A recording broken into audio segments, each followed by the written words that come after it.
இதுதாங்க எங்கள் டிபார்ட்மெண்ட். என்னடா தூரத்துலேருந்து பார்க்க டிபார்ட்மெண்ட் நல்லா இருக்குன்னு பார்க்குறீங்களா? பக்கத்தில் வந்து பார்த்தா அப்படி சொல்ல மாட்டீங்க.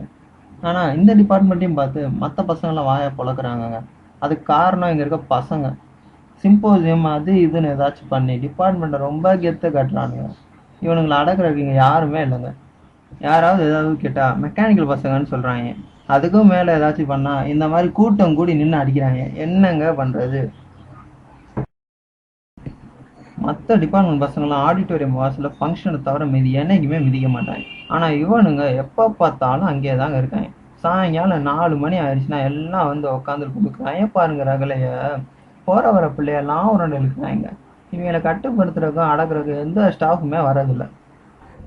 கிளாஸுக்கு போனால் இவங்களை பார்க்கவே முடியறது இல்லைங்க. எப்போ பார்த்தாலும் கேன்டீன்லேயே இருக்காங்க. இப்படி என்ன தான் பண்ணுறாங்கன்னு தெரியல. இவங்க ஆனால் பேசிக்காகவே கொஞ்சம் நல்ல பசங்க தாங்க.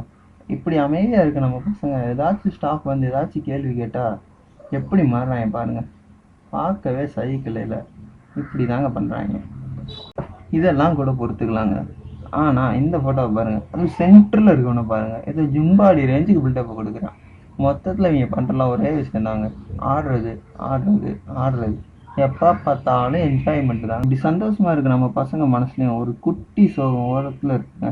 அது என்னன்னா, இங்கே பொண்ணுங்களே இல்லைங்க. மெக்கானிக்கல் டிபார்ட்மெண்ட்னா வெறும் பசங்க மட்டும்தான். அதை ஒரே ஒரு பிரச்சனையை வச்சு மற்ற டிபார்ட்மெண்ட் பசங்களை இவங்களை ரொம்ப கேவலப்படுத்துகிறாங்க. ஆனால் இவங்களுக்கு நேரமும் என்னன்னு தெரில. மற்ற டிபார்ட்மெண்ட்டில் இருக்க அழகான பொண்ணுங்கள்லாம் இவங்களே தாங்க பார்க்குறீங்க. இவங்களுக்கும் அதை பற்றி கவலையே படுறது. நிறையா பிரச்சனையாக பட்டுட்டாங்க. அந்த பொண்ணுங்க இவங்க சொல்கிற ஒரே வார்த்தை ஐ லவ் யூ. ஆனால் இவங்களுக்குள்ளேயும் ஒரு ரொமான்ஸ் இருக்குது. இந்த ஃபோட்டோவை பார்த்தாலே உங்களுக்கு நல்லா தெரியுங்க.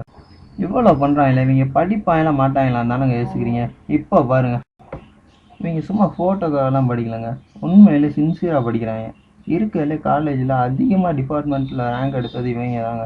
மெக்கானிக்கல் டிபார்ட்மெண்ட்னாலே காலேஜில் ஒரு தனி பேருங்க. அது காரணம் இவங்க செய்கிற சேட்டை மட்டும் இல்லை, இவங்க படிக்கிற படிப்பு தான். அண்ணா யூனிவர்சிட்டியில் நிறையா ரேங்க்ஸ் வாங்கிட்டாங்க. இன்னும் வாங்கிட்டே தாங்க இருக்காங்க. இதனாலே இவங்களை வந்து எதுவுமே சொல்கிறதில்ல. என்ன தான் பண்ணாலும் படிச்சிடறாங்கல்ல, போயிட்டு போகிறாங்கன்னு விட்டுறாங்க.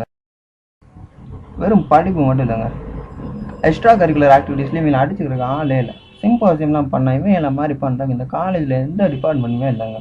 மாடல்ஸ் ஈவெண்ட்ஸ் அப்படி இப்படி நிறையா பண்ணுவானுங்க. இவங்களுக்குள்ளே இருக்க டேலண்ட்ஸ்லாம் அந்த மாதிரி டைமில் தாங்க வெளியில் வரும். இந்த காலேஜில் யாருக்குமே இல்லாத டேலண்ட்ஸ் மாதிரி இருக்குங்க இவங்க டேலண்ட்ஸ்லாம். இப்போ சொல்லுங்கள், இந்த மாதிரி பசங்களை ஏதாவது சொல்ல முடியுமா? இதுதாங்க நம்ம பசங்களோட வாழ்க்கை.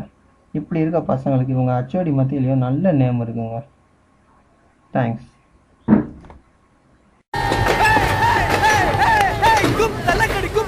மெக்கானிக்கல் பசங்க